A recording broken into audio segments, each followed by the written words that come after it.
Shalom Bapak Ibu Saudara-saudara, jemaat yang terkasih. Mulai hari ini kita akan buat renungan berdasarkan pokok doa yang telah dibagikan untuk boleh menolong kita dalam pertumbuhan iman di masa PSBB. Jadi perenungan hari ini bacaan kronologis terambil dari 1 Tawarik pasal yang ke-7 hingga yang ke-10. Sebuah kisah tentang masa akhir Saul dan masa awal pemerintahan Daud. Saya akan membacakan dari nats yang sudah diberikan, 1 Tawarik 10 ayat 13 sampai 14.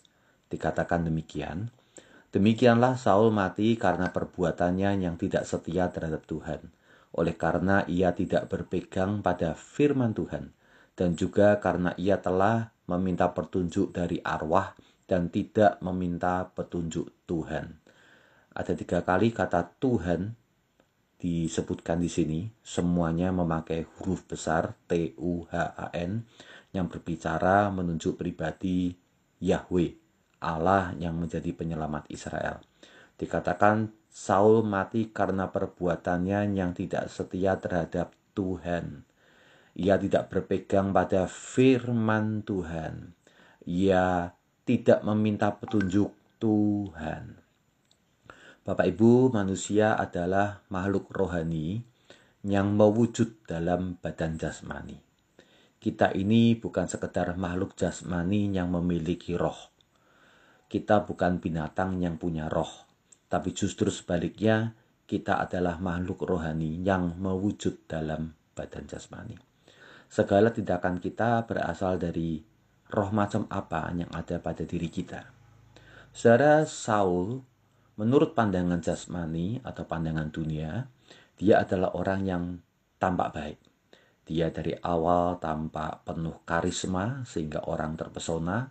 Bahkan Nabi Samuel pertama kali melihat Saul langsung dalam hatinya berkata, cocok ini orang untuk menjadi raja atas Israel. Tapi dari kehidupannya kita melihat bahwa apa yang dimulai dengan baik ternyata diakhiri dengan sangat buruk. Saul akhirnya mati mengenaskan. Ia kalah dalam peperangan, lalu salah seorang anak buahnya membunuh dia. Lalu kemudian di masa akhirnya ia mengalami banyak hal-hal yang mendukakan hati Tuhan. Nah, saudara-saudara, kalau kita menyadari akan kisah Saul yang sudah kita baca beberapa hari ini, kita akan melihat bahwa sebenarnya di mata Tuhan, Saul itu dari awal hingga akhir, rohnya tidak banyak berubah. Saya ulangi, dari awal kita melihat secara dunia, Saul baik dan berakhir dengan buruk. Namun di mata Tuhan, Saul sebenarnya dari awal sampai akhir tidak banyak berubah secara rohani. Dari awal, Saul tidak dikenal karena imannya. Ia tidak terlihat memiliki iman kepada Tuhan. Ia memang menjadi seorang yang dianggap cakap untuk menjadi seorang raja, tapi tidak menunjukkan kualitas rohani sebagai seorang raja. Ia bahkan beberapa kali mempermainkan perintah Tuhan. Disuruh menunggu Nabi Samuel datang, dia malah persembahkan sendiri korban bakaran. Ia disuruh untuk tidak boleh membunuh barang jarahan, tapi dia melakukan apa yang dilarang oleh Tuhan. Saudara, Saul dari awal, ia tidak menerima penunjukan Tuhan atas Daud. Bahkan ketika Daud sudah diurapi oleh Samuel, Saul menolak akan Daud. Rupanya Saul ini seorang yang dari awal memang bukan orang yang rohani.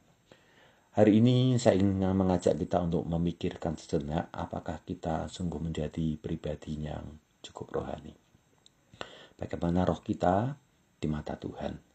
Mungkin di mata dunia kita terlihat baik, terlihat oke. Tapi apakah di mata Tuhan roh kita sebaik jasmani kita? Firman Tuhan berkata, demikianlah akhirnya Saul. Dia meninggal dalam sebuah pernyataan yang sangat menyedihkan. perbuatannya tidak setia terhadap Tuhan, ia tidak berpegang pada firman Tuhan, ia tidak meminta petunjuk Tuhan. Mari kita berdoa terlebih dahulu. Tuhan, ini kami. Seringkali perbuatan kami tidak setia terhadap Engkau. Seringkali kami mempermainkan firman Tuhan. Seringkali kami lebih banyak meminta petunjuk bukan dari-Mu, ya Tuhan. Ampuni kami. Kami rindu memperbarui akan roh kami supaya menjadi manusia rohani.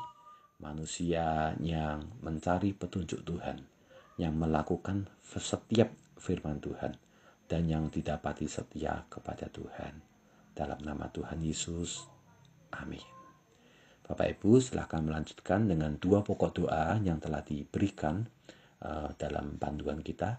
Tuhan memberkati.